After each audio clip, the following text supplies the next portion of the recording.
Hello everyone. Gurudev Datta. आज पारायणाचा 5वा दिवस.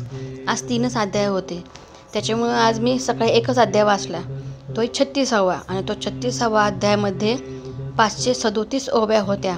त्यामुळं मी जे 5:15 सकाळी चालू केलं ते 6:15पर्यंत ओव्या चालू होत्या. 6:15ला माझा पारायण संपलं.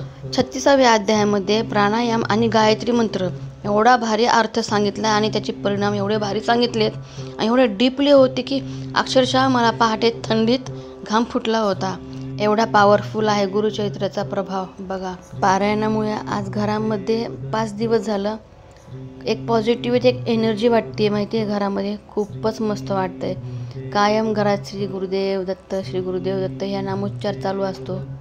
हे बघा माझं मंदिर किती सुंदर दिसतंय. खूप भारी वाटते माहिती आहे. माझं मन तर खूप प्रसन्न आहे. एक सांगू का, मी देवामध्ये ह्या ग्रंथामध्ये खूप रमून जाते. मला खूप छान वाटतं ह्याच्यामध्ये. ह्या बाहेरच्या नकली दुनियापेक्षा आपले देव बरे.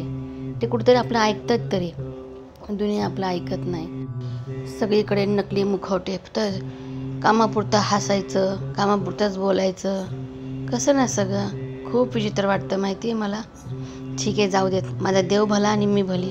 तर तुम्हाला एक सांगायचं आहे. आज मी एक फोटो बघितला, मी तुम्हाला शेवटी टाकला आहे बघा यूट्यूबच्या ह्याच्यात. तर तो दत्तगुरूंचा कर्नाटकमध्ये कडगंजी येथील ती मूर्ती आहे. किती सुरेख आहे त्यांची मूर्ती, खूपच भारी दिसती. आणि यूट्यूबर आहे बघा त्याचं सगळं, कडगंजीचे दत्त म्हणून. महत्त्वाचं म्हणजे गुरुचरित्र इथंच लिहिलं आहे. सगळ्यात पहिल्यांदा गुरुचरित्र इथंच लिहिलं आहे. किती पवित्र ठिकाण असेल ना ते. पहा, मी शेवटी फोटो टाकला बघा त्यांचा. जय गुरुदेव दत्त. गाईज, तुम्ही यूट्यूबवरती कडगंजीचे दत्त म्हणून नक्की बघा. ती मूर्ती कशी घडली, का दत्तांनी स्वतः घडवली. किती भारी वाटतं माहिती ते पाहताना बी. मला तर आज खूपच भारी वाटतं. आज खरोखर मला दत्तांचं दर्शन झाल्यासारखं वाटते. हे बघा, ही ती मूर्ती. जय गुरुदेव दत्त.